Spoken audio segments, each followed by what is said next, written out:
I was supposed to be a boy when I came out was a girl. My dad said to my mother, well, that's our karma for you. So that's how the name came about. Wow. And I hope this makes the cut so my dad can watch this. Hello and welcome to Good Moves, a podcast by Punchpass. On our show, we have wholehearted conversations with fitness and yoga studio owners to learn more about the unique ways they run their business and inspiring ways they live their lives. I'm your host, Claire. I ran a thriving yoga studio for 8 years and have been part of the Punchpass team for almost as long. We have so much to learn from each other. Let's jump right in. So welcome to Good Moves. We're here with Karma from Yoga by Karma. Karma, can you just start by introducing yourself? Hello. Can you tell us a little bit about yourself and your business? Okay, sure. My name is Karma and I run a business called Yoga by Karma. And I've been operating for about 2.5 years, 3 years now. Basically, I have this opportunity to live my best life and to impart well-being onto others. That's fantastic. So you've got a smaller studio at the moment. How many students are you getting in for classes right now? So, right now it's a max 6. Usually it's a max 8. So given our restrictions. But sometimes when I do offer the wine yoga, we get in about 9 or 10. That's fantastic. Yeah, I read about that on your website, actually. Can you tell us a little bit more? I'm always interested in the way that people combine yoga with all sorts of different things. Tell me about wine yoga. So wine yoga is a super fun yoga class. We incorporate wine tasting along with some fun activities. For example, if you spill your drink, you have to say one thing you're grateful for. So it's a fun sort of class and anyone's welcome. So you don't have to be an expert. And then, of course, at the end, we finish it up with some nourishing nibbles and some fun facts. And sometimes I chuck a quiz in there for those that have been coming along for a few times. So change it up and it's just a fun class. That's awesome. So do you find that's well received? I have to kind of ask, I don't want to get too deep too soon, but obviously for some people, the concept of wine plus yoga is a little bit controversial. Have you had anyone sort of push back and say, hey, this is not yoga?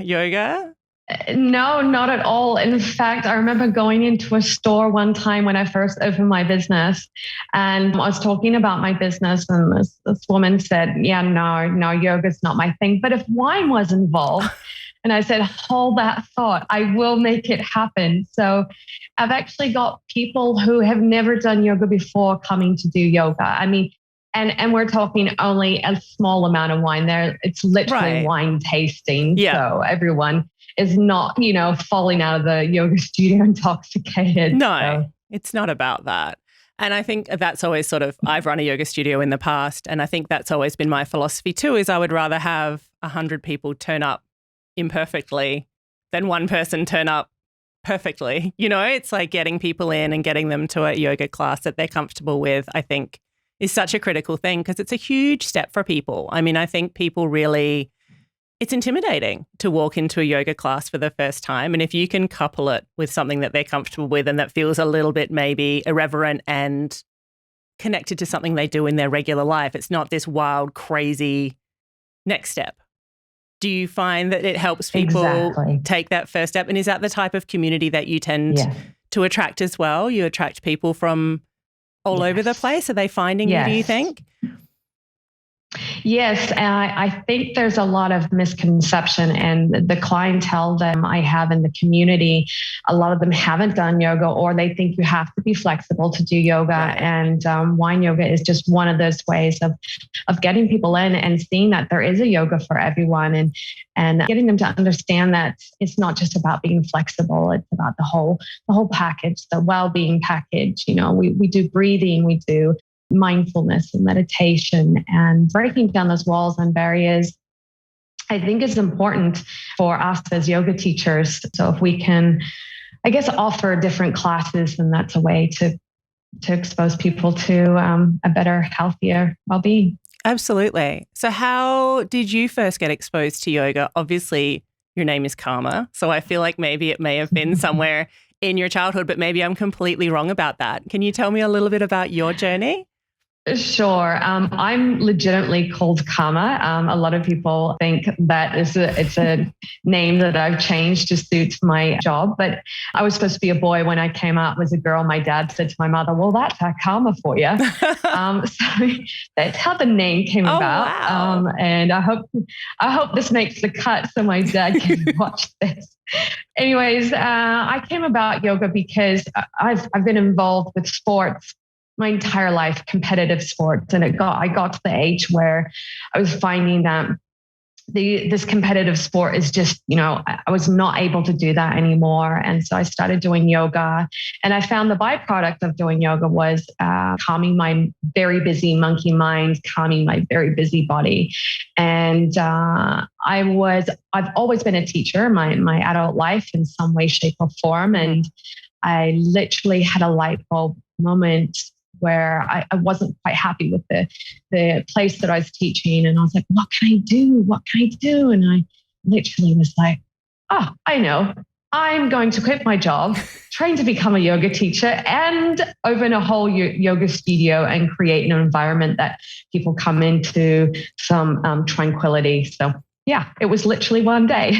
That's amazing. And then the process just began that day, and did you quit that day? Was it that dramatic, or was it more of a process of figuring out, no, I'm actually going to follow through on this? It was about a month. So yeah, I just didn't, I basically did a bit of research for a month, and since then it's been 150% and I'm still going. So one of the things I really love about your business is your studio space. Did that exist before the idea of the studio existed? Which came first, the beautiful little space that you have, or the idea to run a yoga studio? The idea came first, and then I was lucky enough to sort of have a space that I could convert and make it purpose built. So, yeah. I mean, it was a labor of love for sure before the business. Yeah. And thanks to, I had woofers and I had my husband helping me, and, it was a team effort to get this place having the good feels, the tranquility, the Zen-like environment. So labor of love.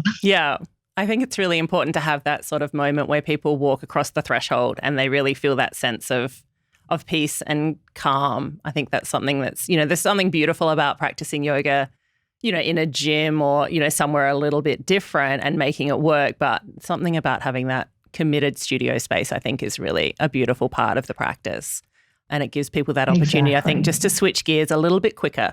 I think, it's a little bit of a fast forward to serenity, I guess, when they step in and they already feel like they're back in that space where they can be relaxed and be genuine and have that connection. It's a real blessing, I think, to be able to give people that. Yeah, it's gorgeous. Yeah. And you're teaching online and in person at the moment. So you're finding students that are virtual as well. How's that going for you?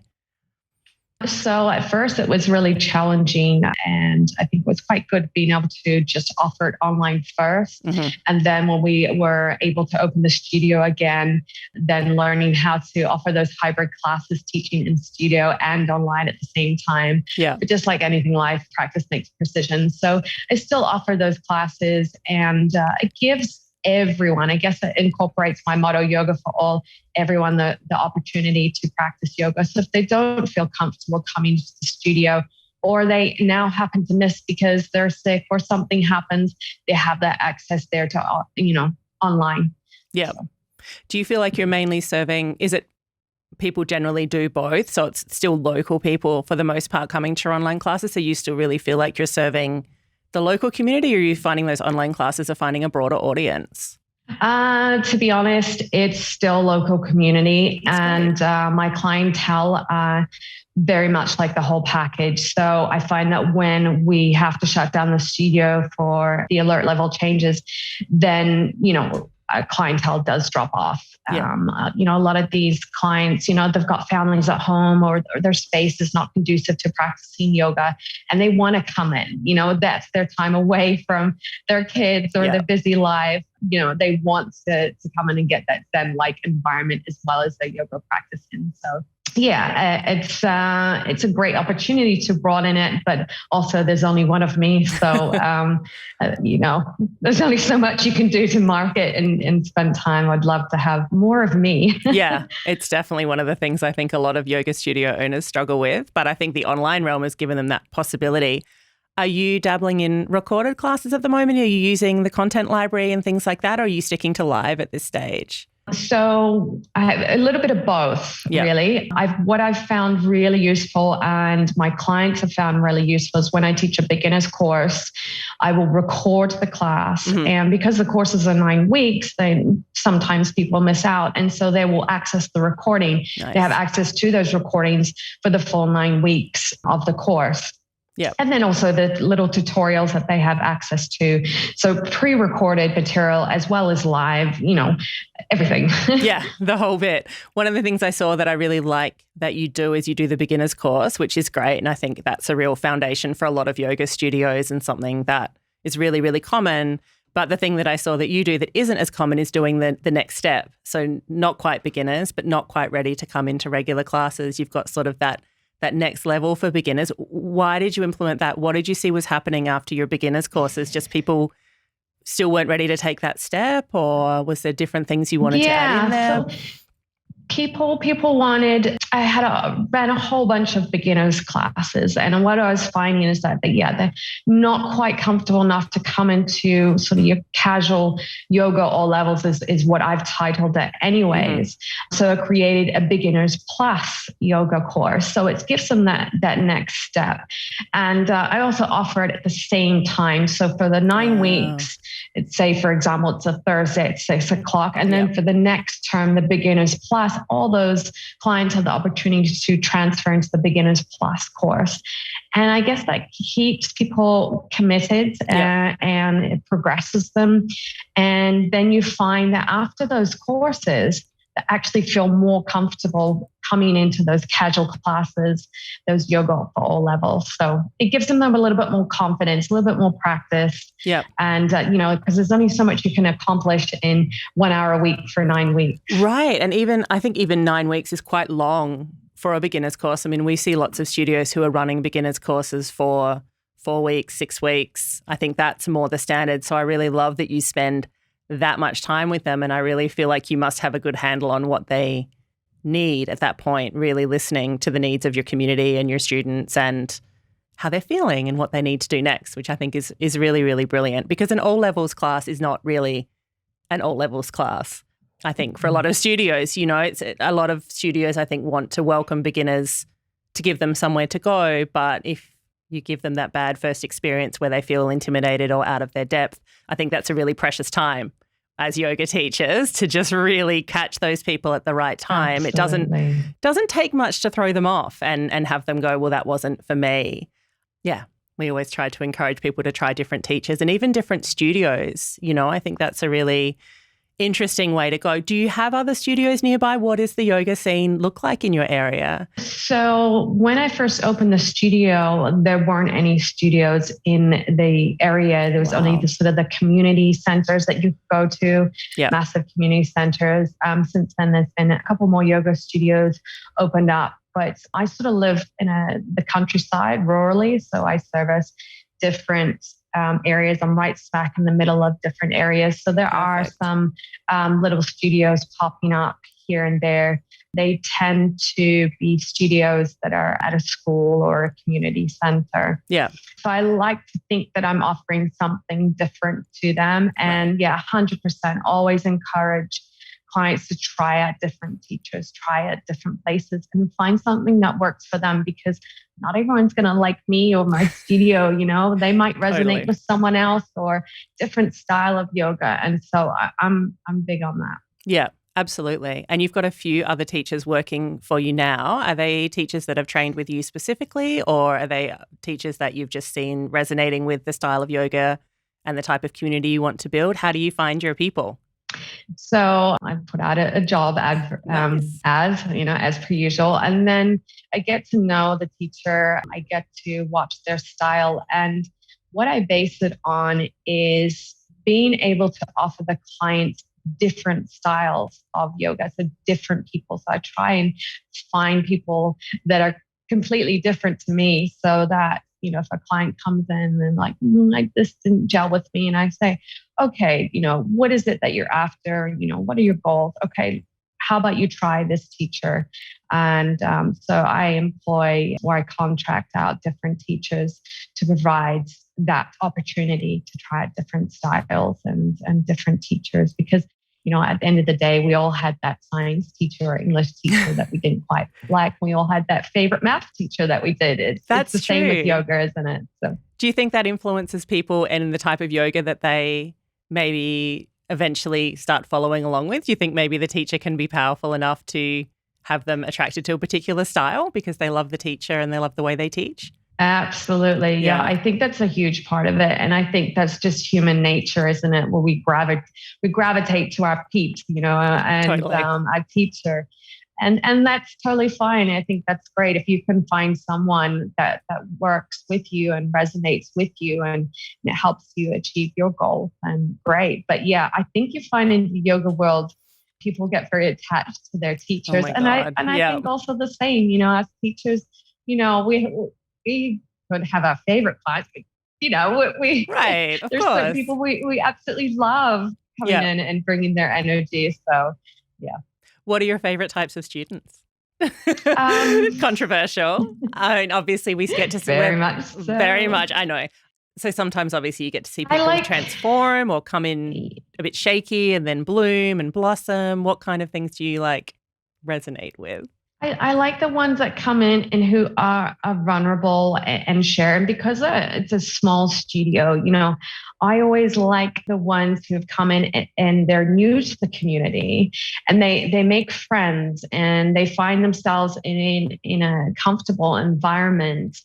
And the ones that come every single week and we just, have a chat at the start of class and, how's your life? How's such and such, what are you up to this weekend? And it's about not just coming to do the motions, go through the yoga, but about connecting with people. And those that come every week, you obviously naturally connect with them. Right. And having been around now for 2.5 years and seeing a lot of the same people, you'd then be seeing them move through some major life transitions and different things that they're handling through yoga. I think that's a really beautiful thing to see. And the longer you do it, I guess, the more that's going to continue on through. It's a beautiful way to connect with your community. I mean, I have this one client who we've got some land and some lambs. And I saw your lambs, I think. 3 pet lambs. Yeah.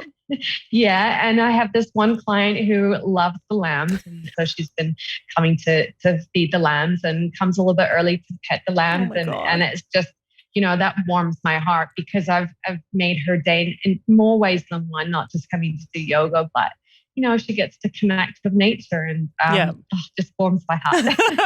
No, I think that's really beautiful because we do. It's nice to give a little bit more than just the yoga class. But since you mentioned it, are you still doing the cat yoga? I'm very curious about the cat yoga. Yes. Are they not at cats? this particular point with the restrictions. Yeah. But yeah. When the restrictions lift, definitely I'll be bringing back cat yoga. I can see it on the board. I've written on the board, don't worry, cat yoga, wine yoga will return. Are they your cats that come to the yoga? They are my cats. Bless. Yes. And I've always sort of said, if you want a BYO cat, you're welcome to as well. God. But that hasn't happened yet.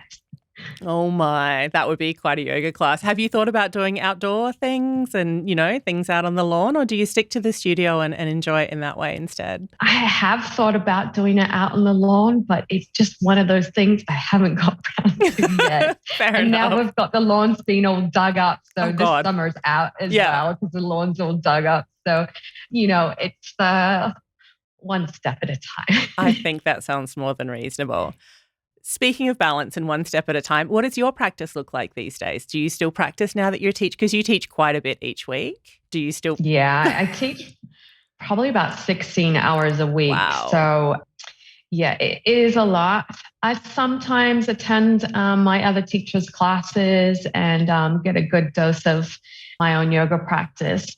But I have little wee mini yoga practices throughout the day, and particularly in the evening, like, as I'm folding the washing, I'll sort of pause and stretch to the left, take a few breaths, and Yeah.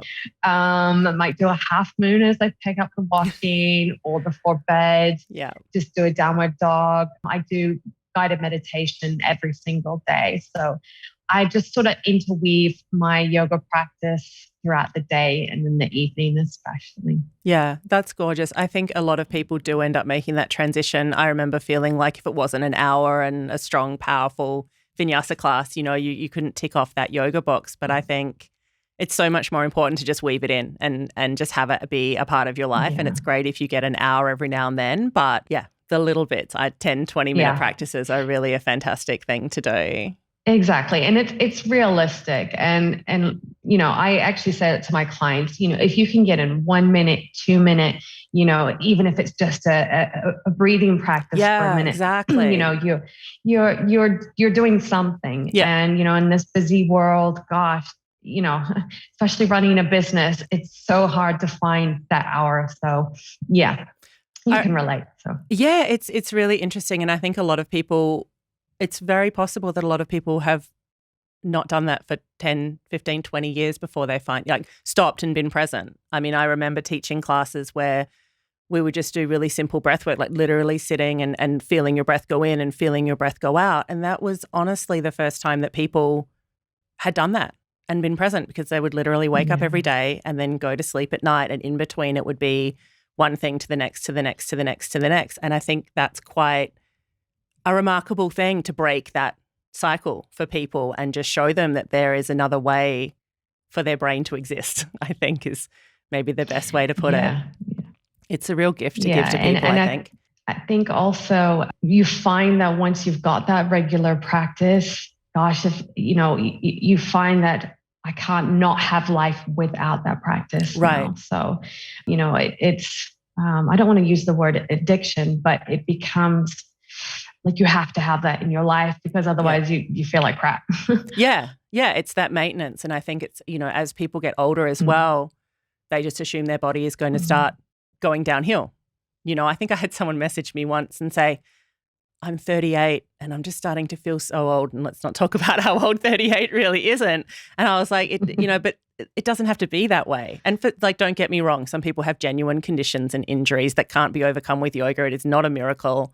We can all understand that, but it also doesn't have to be this sort of slow downhill into every time you stand up, your back hurts and your knees hurt and you feel terrible and you have no strength. I just think yoga is this great sort of lubricant to keep you going for the rest of your life, especially as you get older.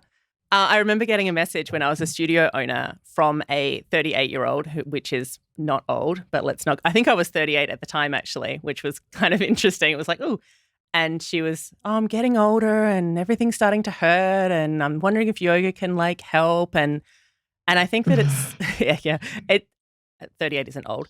But I think it was a really interesting point of the idea of yoga as maintenance, like you were saying, as spiritual maintenance, learning how to breathe and interluding. But I think it's also a really important tool that you don't necessarily have to just slide downhill when you get older. Do you find that that people are responding that way to your teachings as well, and just that maintenance side of things, kind of the flossing of the body? Absolutely. And I've got a client, he must be in his 70s or 80s, and he's been coming with his wife religiously for about 2 years now. And at the start, he could not balance and hold a tree. He had very limited balance. And, 2 years down the track, and he can hold his trees. So it's not just about maintenance, but I think also you can learn and your body can retrain and you can gain balance and strength and, so maintenance. But if those who are consistent, there definitely are changes over time. So. I think that's really powerful. I think that's such a great thing. And you get those people that say they're not flexible, so they can't do yoga. And that's it's such a wild thing, I think, as a yoga studio owner or as a teacher to hear that over and over again, because I can see how it makes sense to them. But at the other hand, that doesn't actually make a lot. It doesn't make a lot of sense. Yeah. So there's that battle of overcoming those misconceptions. Do you find that you do a lot of work with that, with kind of reframing things for people and encouraging them to come in and give it a try? Yes, absolutely. And when I've been out there in the community, at community events and things, and, you find that you spark up a conversation with someone, or you overhear someone say, "Oh, I'm not flexible enough to do yoga." Right. And that's literally the most common thing that I hear anyone say. And I think also once clients have had the opportunity to come and have a regular practice, they pass that on to their friends and family. And it's like, look, you don't have to be flexible to do yoga. So breaking down those misconceptions one person at a time.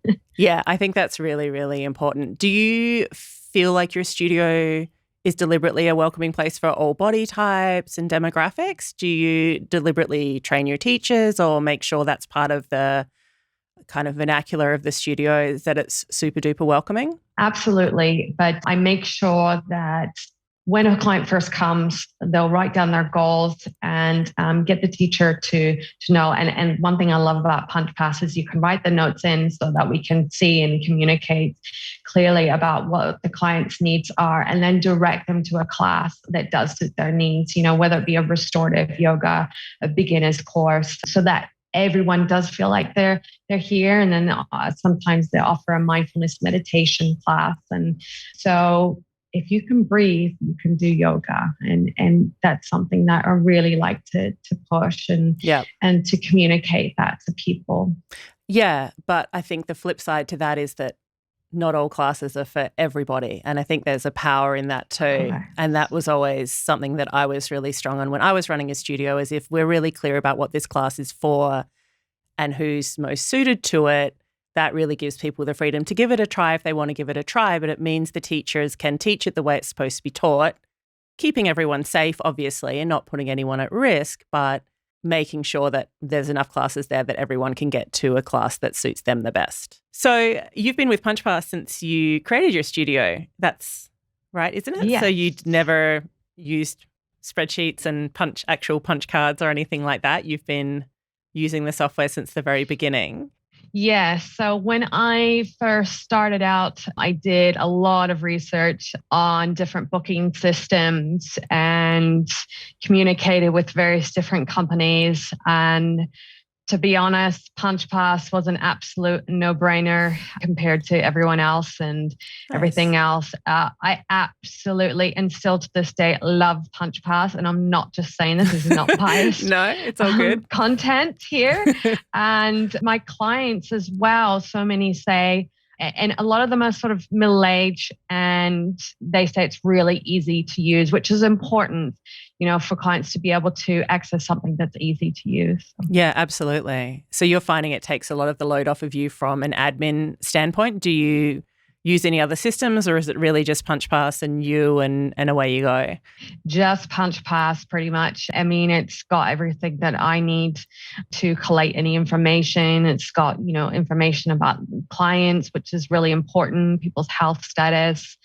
And yeah, I literally cannot fault it. So. That's awesome. Yeah, I remember doing setup with you a few years ago, and it did seem like it was going to be a great fit, and you just got kind of up and running really quickly and hit the ground running, and then obviously made those tricky transitions through different lockdowns and COVID and when the world changed. And I'm really glad we can kind of help people navigate those. I think that was really one of our shining moments when we kind of jumped on board the Zoom thing really quickly and gave our clients options. Again, not to try to sound like an ad for Punchpass, because it was a really beautiful thing to be a part of, and just people thought, the world was ending, and we gave them this whole opportunity to open it back up again, which I think is a really great thing to be able to do. So I guess. Absolutely. And I think also, I just want to add to that. Absolutely. You guys are always like changing and evolving, and that being able to provide the feedback as well, and the communication I've had with you guys is second to none, service. So yeah, thank you from the bottom of my heart for making life so much easier. You're very, very welcome. It's absolutely my pleasure to be a part of it all. So I guess my kind of final question for you before we wrap it up today is, what's next? Are you happy where you are? Are you just sort of settling in and with the smaller studio and your current community, or do you have next steps in mind? Well, well, I've got lots of plans. I would love a bigger studio, and I will be doing everything in my power to try and make that happen, to offer it to more people. Yeah. And I would love in the future to be able to offer this in different communities. So perhaps opening up a Yoga by Karma franchise, probably call it YBK. Beautiful. And my goals have always been huge, but I haven't got these cushions behind me. But if you dream big enough, anything can come true as some of my cushions. So that's gorgeous. I mean, just from talking to you, it just feels like you're so balanced and where you want to be, but with that great looking forward and seeing a lot of possibility and potential too. And I think that's really exciting. Kind of see that on your face. So it's a beautiful thing. Yeah. I'm so privileged and honored and grateful to do what I do. And just, when I'm having a really beat day, doing what I do makes me feel a lot better as well. So imparting that on to other people is just such a truly wonderful experience. So that's beautiful. Well, it definitely comes through. And I really appreciate you talking with us today. Thank you so much for being a part of the podcast and giving us your time. Thank you very much. If you'd like to learn more about any of the guests that we've featured on the show or about Punchpass, you can head to our website at punchpass.com.